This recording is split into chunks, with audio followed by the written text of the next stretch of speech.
from diplomacy to philanthropy to the opening of the Guggenheim. Harry Frank Guggenheim was an innovator, and really it's embodied in each of these works.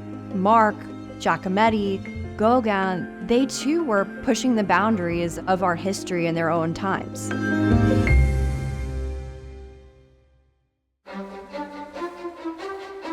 Harry Frank Guggenheim was a distinguished American businessman, philanthropist, and diplomat, an innovator and visionary who believed in pushing the technology of his time to propel society forward.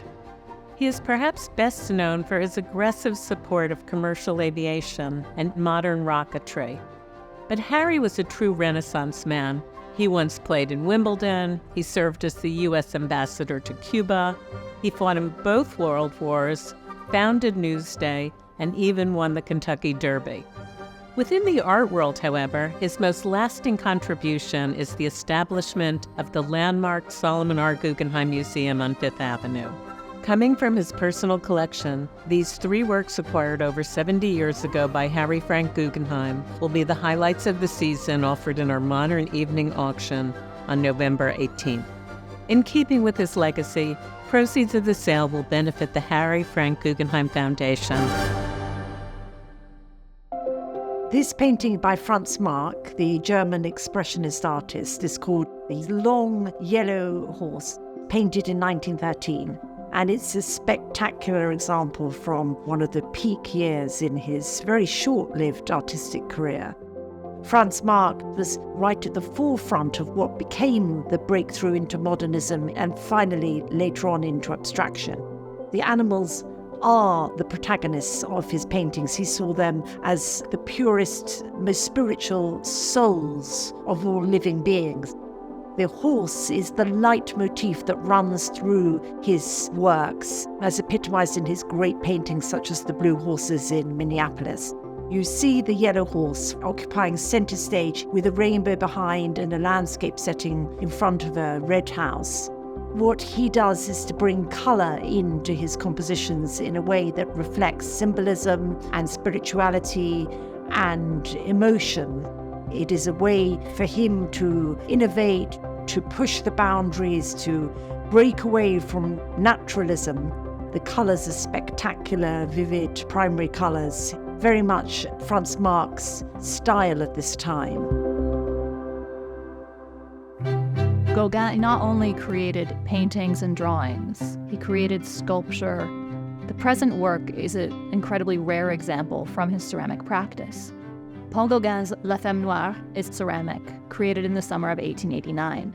Using coils of clay at the bottom and hollowed-out figure at the top, Gauguin uses the tactile material of earth and fire to create a sculpture that 130 years later still speaks to us as evocatively as it did the year it was created. From the composition of the figure, the severed head, the vegetation that entwines them and creeps up across her skirt, to the handling of the clay, the application of the glaze, and the clear hand manufacture of the work. La Femme Noire speaks to a pivotal moment in art history. Unlike the Impressionists who surrounded themselves with Japanese prints and fans and textiles, Gauguin takes himself on a voyage of discovery, in a search for authenticity. In 1887, he voyaged to Martinique. In 1888, he lived in the south of France with Vincent van Gogh, and in 1889, he goes to the Exposition Universelle in Paris, where he decides to go to Tête. When we think of Gauguin and his contribution to art history, we think of a rupture between Impressionism and modernism. And this sculpture is all rupture. Buste Tête tranchante Diego was conceived in 1953.